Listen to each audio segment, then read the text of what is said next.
Bien, continuando con la cuarta parte de pensar rápido, pensar despacio, se habla acerca de la teoría de Bernoulli. Esta teoría basada en el sistema 1, este hecho de nosotros pensar rápidamente y actuar de acuerdo a una manera emocional hace que en cuanto a probabilidades, en cuanto a juegos, se tenga un aborrecimiento al riesgo. En cuanto haya cierto riesgo, se busque seguridad. Por ejemplo, si tengo una probabilidad de 80% de ganar $1000, pero me pueden dar seguro 600. Yo siempre, de acuerdo al modelo humano, voy a elegir la seguridad. Aquí se habla del humano, que es quien tiene este tipo de errores, y el econo, que son personas que aprenden tal vez por su oficio, por el hecho de estar en mercados financieros, en inversiones, aprenden a ser consistentes y lógicos, dejando a un lado la parte emocional, no dejándose llevar por esto de la seguridad, sino midiendo el riesgo, haciendo cálculos y tomándolos de manera lógica, repito, eliminando lo emocional y así tomando decisiones. La teoría de Bernoulli tiene el primer sustento de un valor psicológico en un resultado. Es una de las primeras teorías psicológicas que dentro del aspecto financiero se toma en cuenta. Sin embargo, aquí hay un error que menciona Daniel Kahneman. La utilidad siempre va a depender de los antecedentes. Claro, si es que yo estoy tal vez apostando $100, pero en realidad estoy acostumbrado, tengo un antecedente en mi cuenta muchísimo mayor, tal vez no signifique nada tener un riesgo, porque mis antecedentes económicos serán muchísimo mayor de lo que ahora estoy apostando, estoy haciendo una probabilidad. Tal vez incluso haya un riesgo muy grande, pero como no me va a afectar, no va a entrar dentro de la teoría de Bernoulli. Entonces, ese es el error que menciona Kahneman. Lo respalda bastante con lo que es la psicofísica. La psicofísica es la relación entre la mente y la materia. Toda energía tiene una experiencia subjetiva. Es algo así como lo que pasaba en el efecto ancla, en el cual yo venía desde la carretera a una velocidad muy alta, porque se puede operar así. Me encuentro con alguien en la ciudad y bajo la velocidad en relación a lo que yo estaba percibiendo como una velocidad alta, le bajé, pero la misma persona, la que se subió, la otra persona, no va a percibir lo mismo, porque él estaba en una situación tal vez que estaba caminando o que no se estaba moviendo, y aún va a percibir como rápido lo que la otra persona ya lo está percibiendo como lento. Algo así igual funciona en relación con el dinero, con la luz, con el volumen, con la música, toda la cuestión material que tenga que ser percibida por los sentidos. ¿Qué pasa con esta teoría? Hay algo que se nombra en este libro como la ceguera inducida. El hecho de que no se haya tomado tanto tiempo en cuenta este error es que, por ser la primera o una de las primeras teorías psicológicas que se toma en cuenta en la materia financiera, no se contradice. Estamos en una ceguera inducida y esta teoría se mantuvo durante muchísimo tiempo. Ahora, después de esto, también aparece la teoría de las perspectivas, que es una teoría ya que toma bastante en cuenta muchos otros factores. Esta se basa principalmente a algo en el cambio del capital, no en el estado del mismo. O sea, ya toma en cuenta bastante lo que es el error de Bernoulli. Toma en cuenta que la probabilidad afectará cuando haya un cambio realmente significativo en el capital. No en el estado de que subirá un poco, bajará un poco, esté en juego algo muy pequeño. Se dice en esta teoría que siempre se va a buscar en las ganancias algo seguro. Adopta también lo de acá, que ante las ganancias se va a tener miedo de una probabilidad mínima de perder, y ante las pérdidas, en cambio, se irá asumiendo riesgo. El hecho de que haya una pequeña probabilidad de yo rescatar esa pérdida me hará asumir este riesgo.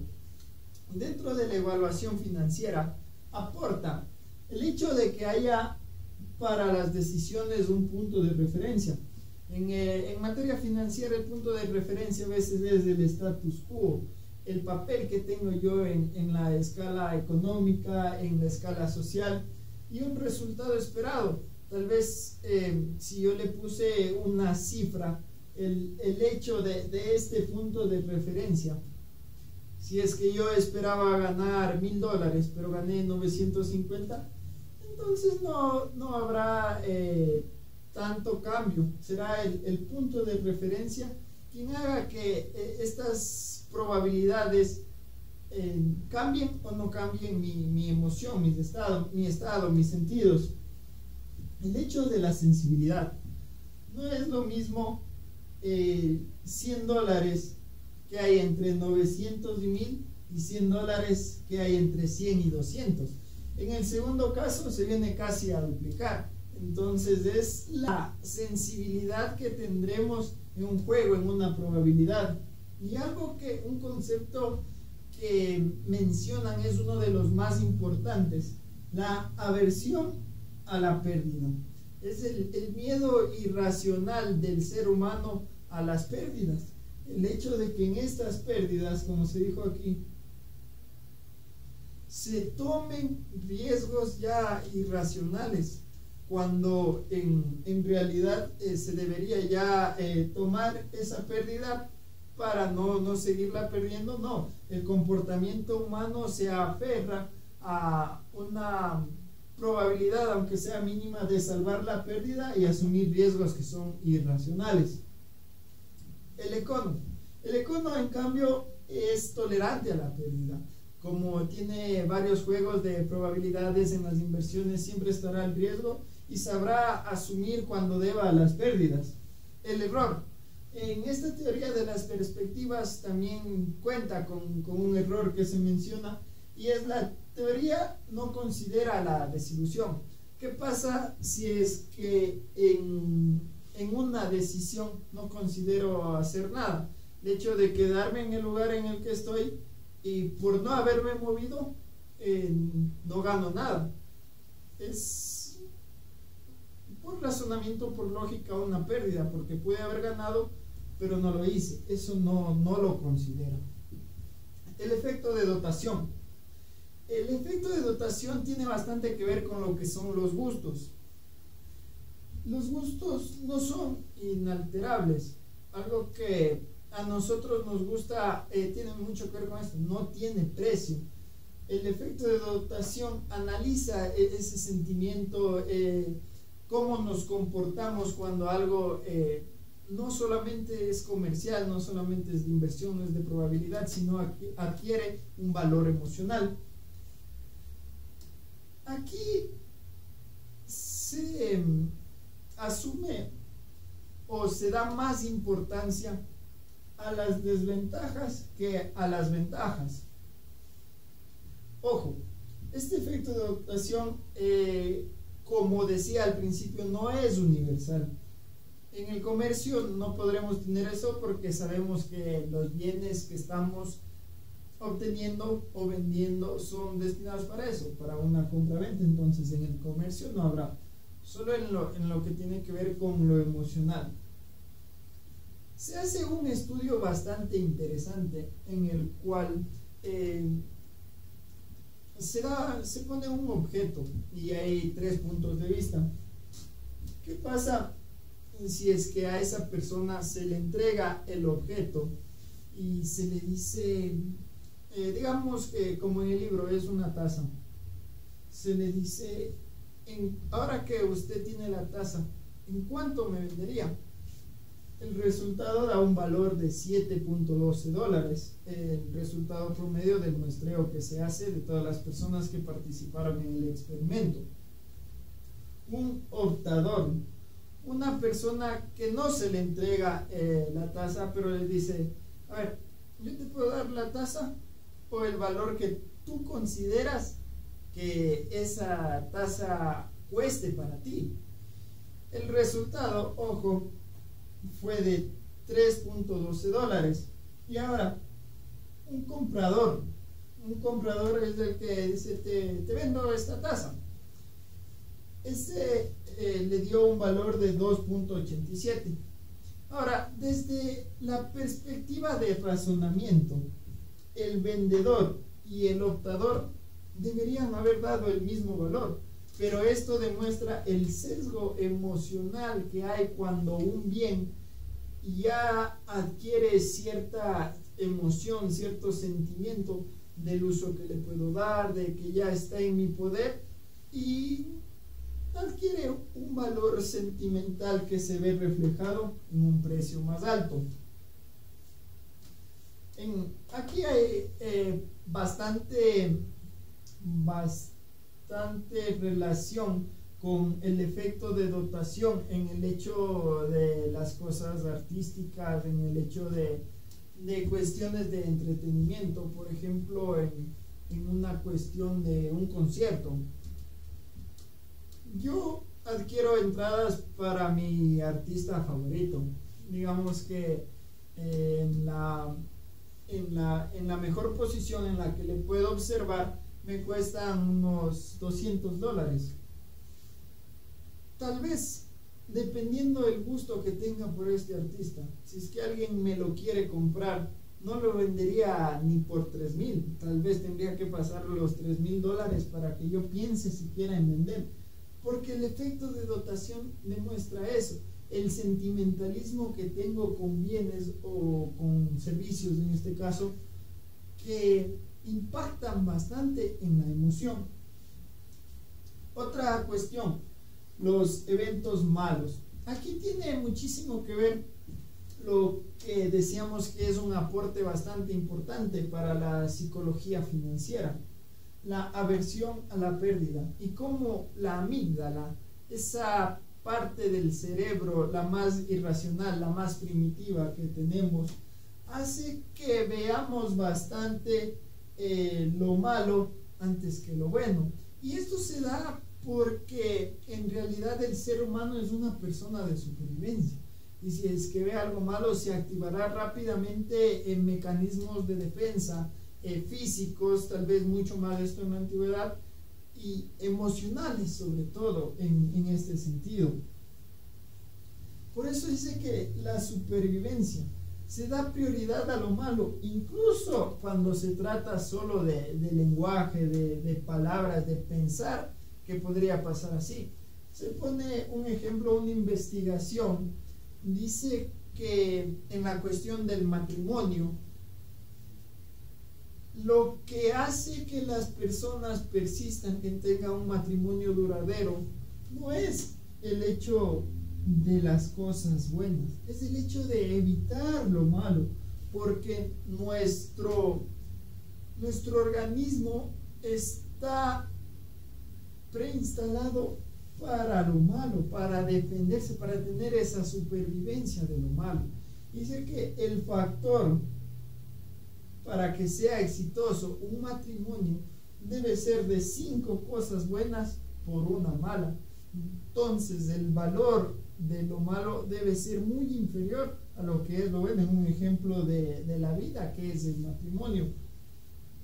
Otra cuestión que afecta bastante dentro de este sentido son las metas a corto plazo, el llegar. Nuestra mente está programada para llegar, porque si no llegamos es como haber perdido. Pero jamás, o no jamás, es muy inusual el hecho de que se quiera superar esto, porque querer superar es ganar, es ser algo positivo, es ir más allá. Pero yo llegué, entonces no perdí. Tampoco di más, pero el hecho es no perder, eso es lo más importante.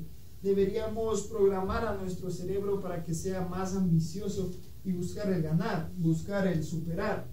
Dentro de ámbitos de justicia, por ejemplo, a un empresario que mira las cosas justas, las cosas buenas, las cosas de inteligencia emocional, de empatía, de inteligencia interpersonal, a veces por las decisiones que tome se lo va a juzgar como improductivo. En el hecho del comercio, si es que alguien eleva sus precios, igual va a resultar un desastre, porque la gente va a estar con muchísima más aversión a lo que se pierde, que sería el precio, el dinero que tengo que dar. En el caso de la justicia, el de la empatía, de mirar el lado humano, tal vez tiempos, costos, y no se ve lo que se gana. Y aquí sí deberíamos ser un poco más humanos, a pesar de que este libro se trata de cómo ser razonables, de cómo pensar como econos. Nos sirve bastante para ver que el modelo como está programado nuestro cerebro nos hace ir en contra de lo humano, y más bien el ser razonables, el mirar desde la perspectiva que tenemos que mirar de cómo funcionan los números, es lo que nos puede hacer tomar decisiones humanas y basadas en contextos que realmente son verdaderos. El patrón de 4. Este es realmente un modelo en donde simplifica el comportamiento de las personas en cuestión de probabilidades de ganancias y pérdidas. Cuando existe una probabilidad alta de ganar, esto creo que ya viene siendo claro, viene siendo algo ya que se vuelve contundente y fácil de digerir. En una probabilidad alta de ganancia existe aversión a la pérdida y se acepta lo desfavorable. El ejemplo de los $1,000, ¿no? Si yo tengo un 95% de probabilidades de ganar 1,000, pero tengo la seguridad, la certeza de que puedo aceptar una oferta segura de $700, de $800, ese 5% de probabilidades de perder me va a hacer que tenga aversión a la pérdida, aversión a este riesgo, y voy a aceptar lo que es desfavorable en términos ya razonables.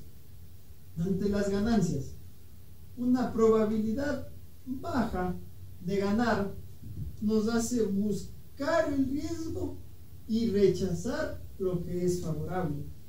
En este campo funcionan bastante lo que son las loterías.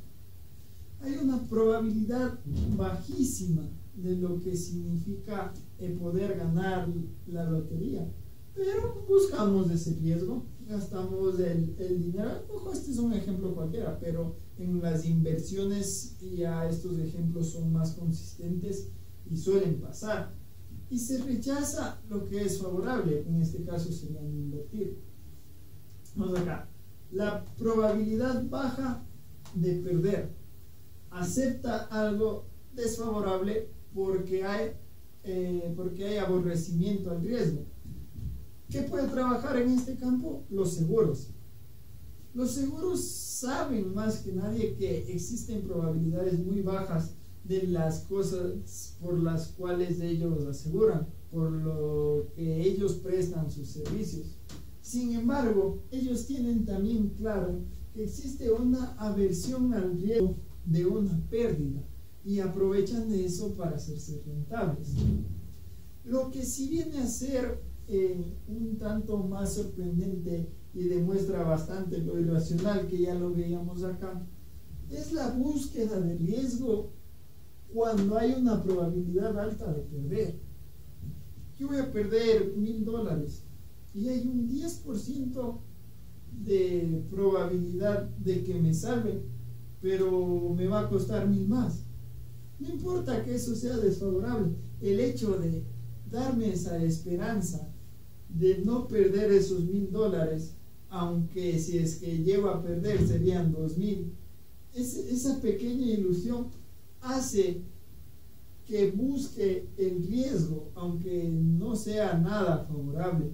Es una de las explicaciones que se puede dar a por qué los inversionistas a veces se aferran tanto cuando están perdiendo a pensar que su posición va a cambiar. Los eventos raros.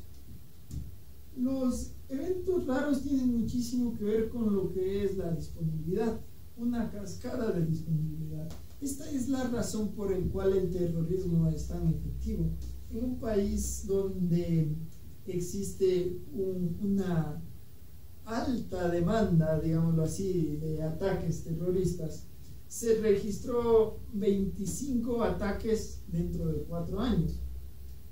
Si nos ponemos a pensar en la magnitud de este país, en la cantidad de habitantes, de ciudades que tenga, la probabilidad en realidad es rara, es escasa, pero el alto impacto que tiene la cuestión terrorista hace que sea una cascada de disponibilidad y de sentimiento de miedo hacia las personas que piensan en esto, que mucho más si es que lo han experimentado.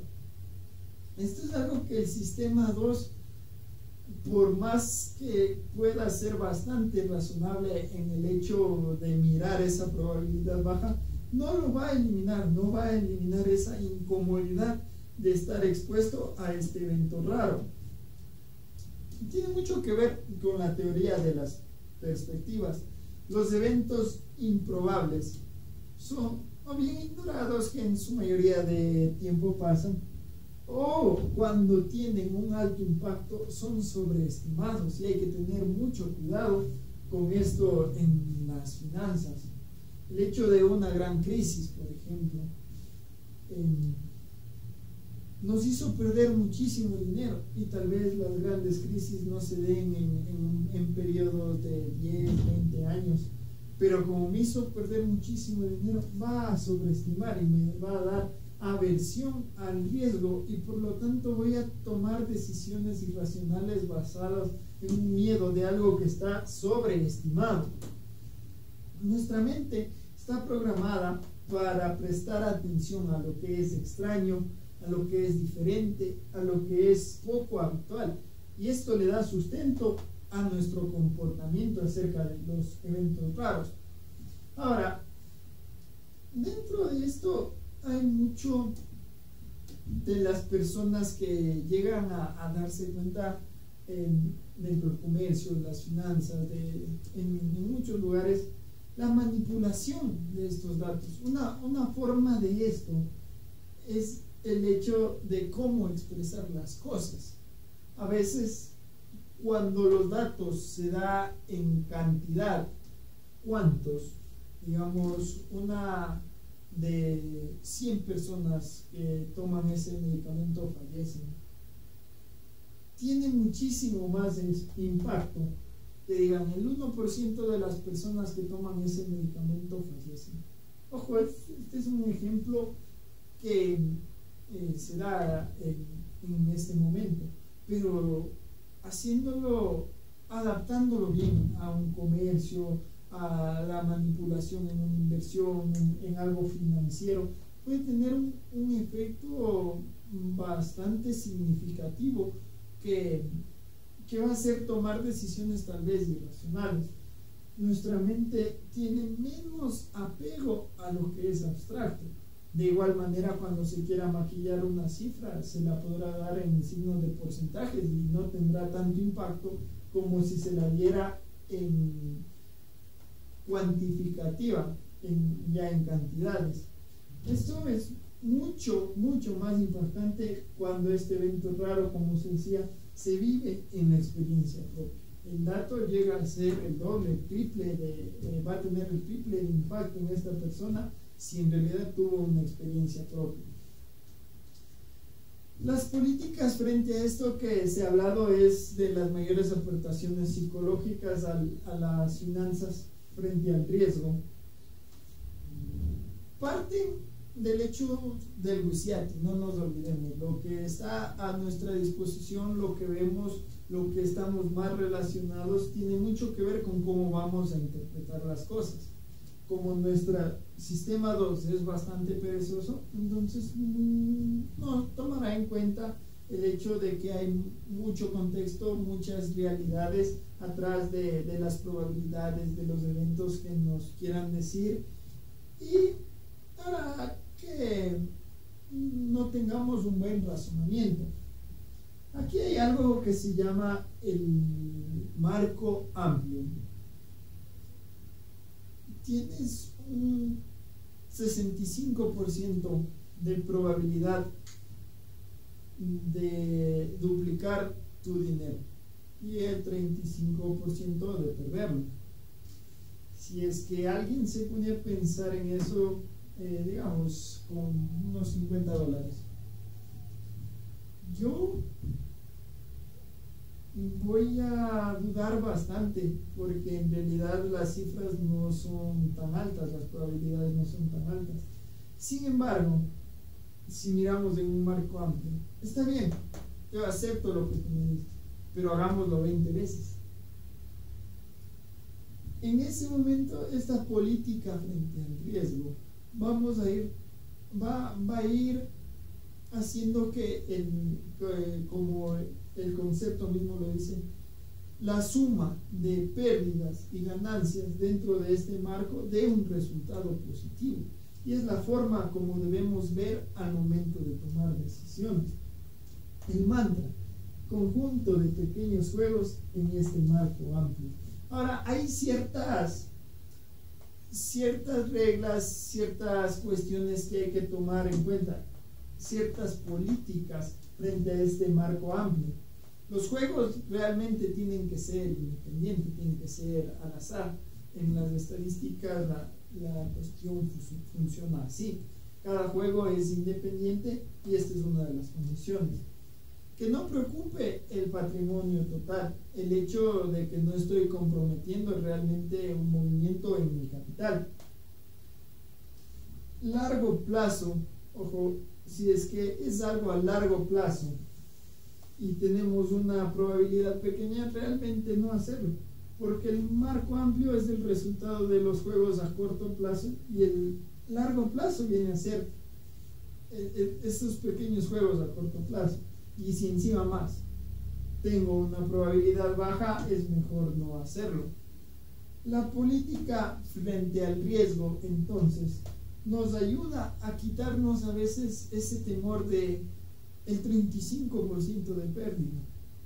Y por el otro lado, la visión desde fuera que se vio anteriormente nos hará regular el exceso de confianza que podemos tener en un análisis, por ejemplo, de que la probabilidad es alta, aumentemos de tal vez un 70-80%, podemos ver cómo pensó la otra persona y quitarnos ese exceso de confianza.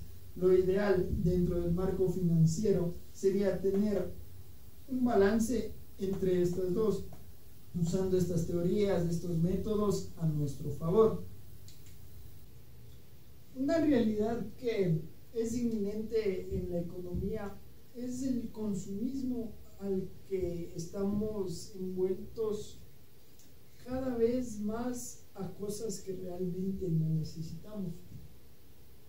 Se dice que los motivos para buscar dinero, más allá de aquellos que en realidad necesitan para sobrevivir, en la mayoría de las personas no son económicos.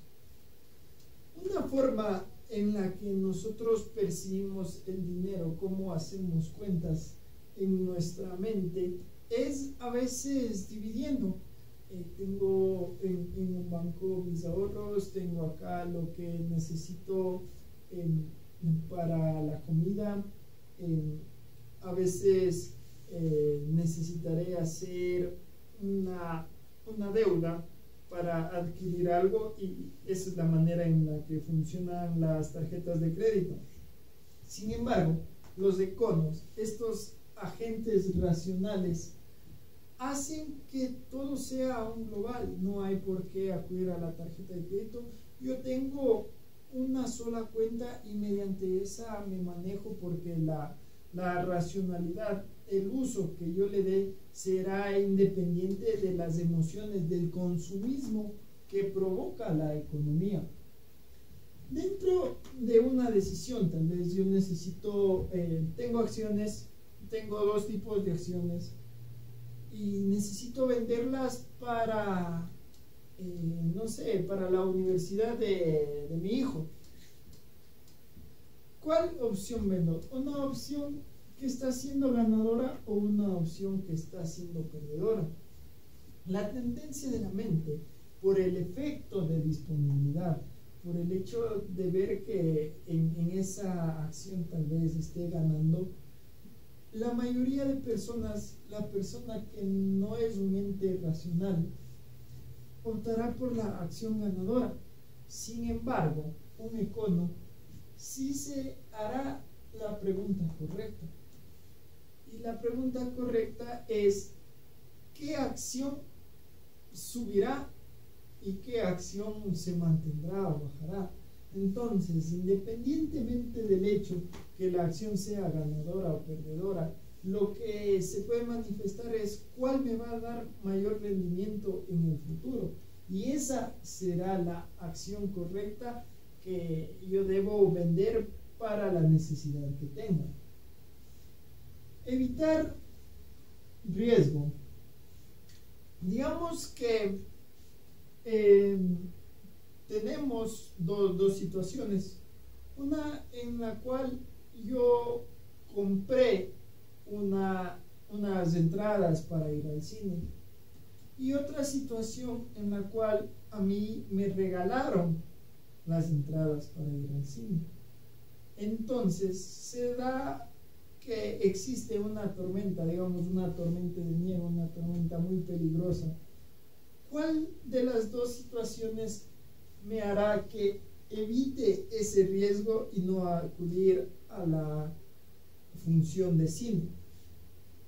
El modelo mental normal hará que, si es que yo compré esas entradas, tenga mucha más posibilidad de elegir el ir a pesar del riesgo, porque es muy difícil para mí renunciar a ese costo que tuve. Si me las regalaron, tal vez sea más fácil para mí no ir. Sin embargo, el agente racional, si se da cuenta, en las dos situaciones existe el mismo riesgo, por lo tanto no se deberá ir, independientemente de la manera en que se consiguió la entrada. Es difícil aceptar el fracaso cuando uno, mientras más empeño haya puesto uno, más difícil será mirar ese riesgo, se lo nublará, se lo disfrazará, se tratará de dar más razones para dar la contra al riesgo que de manera racional sería inminente. Esta se denomina la falacia de los costos irrecuperables y se da mucho en puestos inferiores. A veces yo puedo estar mucho tiempo en una empresa y he hecho mucho, he trabajado bastante, siento que he aprendido, siento que debo seguir para que algún rato me puedan ascender. No tengo esa opción de evitar la tormenta, de dejar ahí los costos que me han costado mantenerme ahí. Sin embargo, no me están llevando a otro lugar.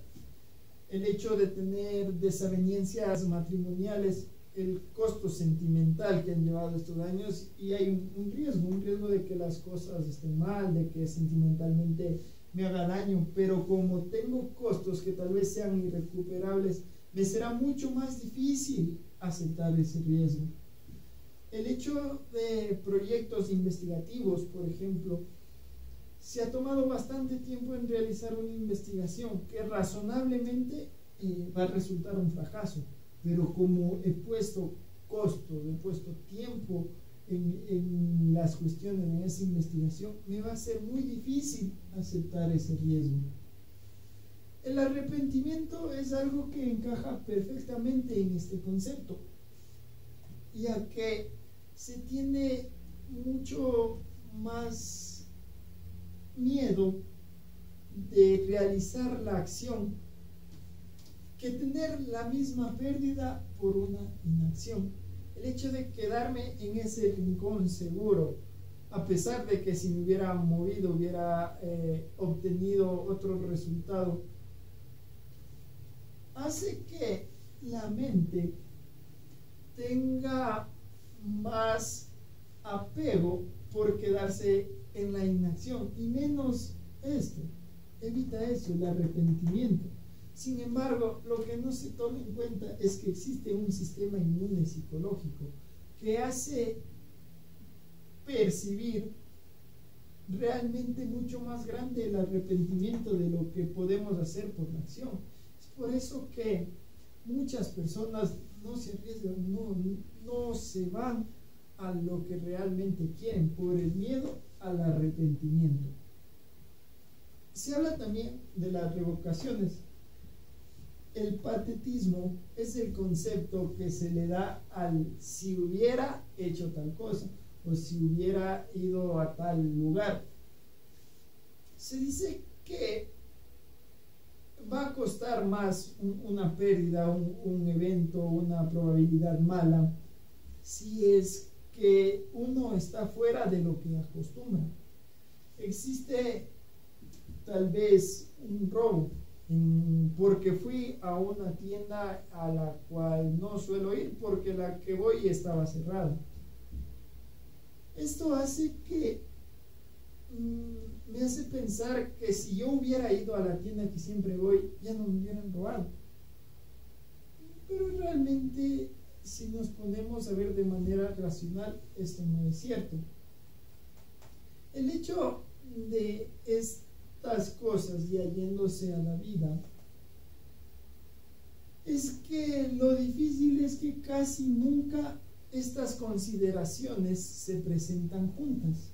Ojo, aquí hay excepciones, ¿no? Como por ejemplo el hecho de personas, ¿no?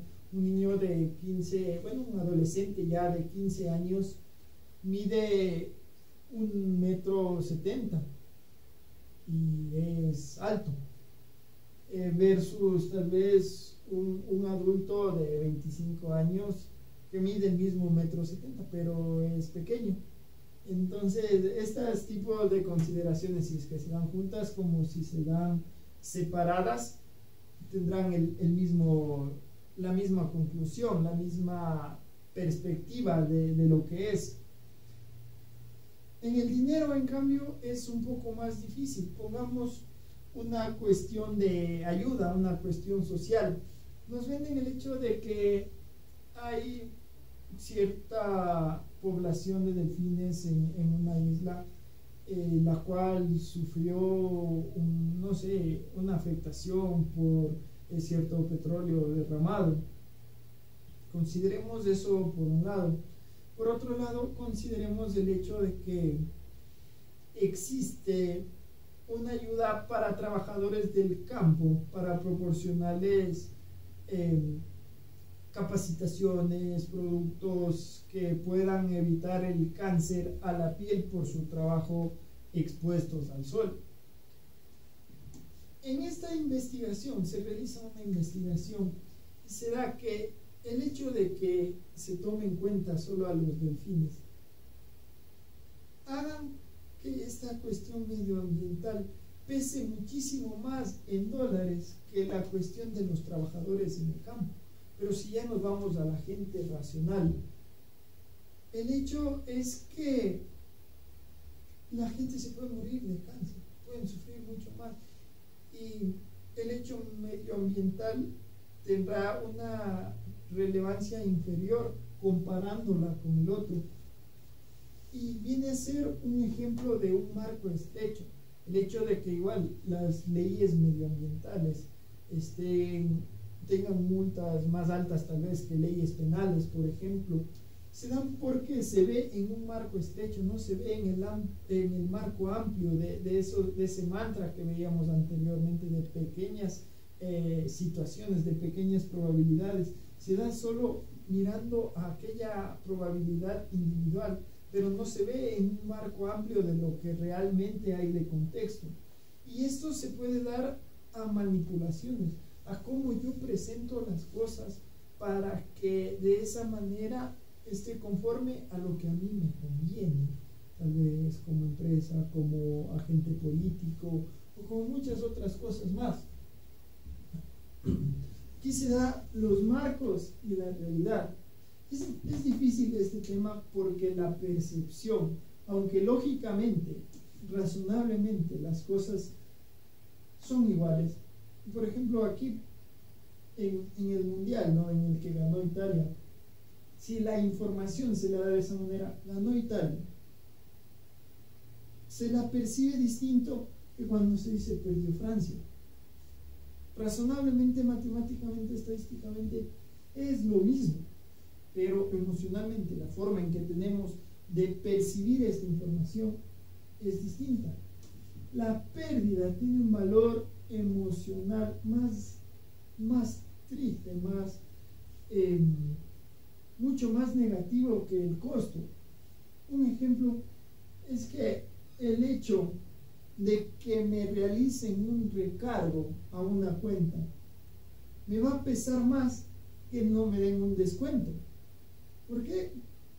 Tal vez porque no gano, pero tampoco pierdo. Y este contexto, aquí viene el contexto de que se habla, las comercializadoras, las empresas que brindan servicios, por lo tanto, podrán manipular este recargo haciéndolo como que no nos brinda un descuento y nosotros emocionalmente lo vamos a aceptar. Sin embargo, racionalmente vienen a hacer lo mismo, pero en un contexto distinto. Aquí, ya a manera de conclusión de todo lo que se ha visto, se tiene que ir pasando la utilización neuronal de la amígdala, de dejarnos llevar solo por ese lado primitivo del cerebro, por el lado emocional, a utilizar la parte neurológica del cíngulo anterior, donde juzguemos, donde hagamos trabajar al sistema 2 en el hecho de que no escoger lo natural y mirar realmente qué contexto hay. Y finalmente, el objetivo de este libro, el objetivo de Daniel Kahneman, es que podamos ver y hacer las cosas con la parte frontal, con la parte prefrontal del cerebro, realmente mirando la racionalidad, la lógica de las cosas que existen y de esa manera mirar cómo son las cosas, sin importar la parte emocional, sino el contexto en las que están encerradas estas situaciones.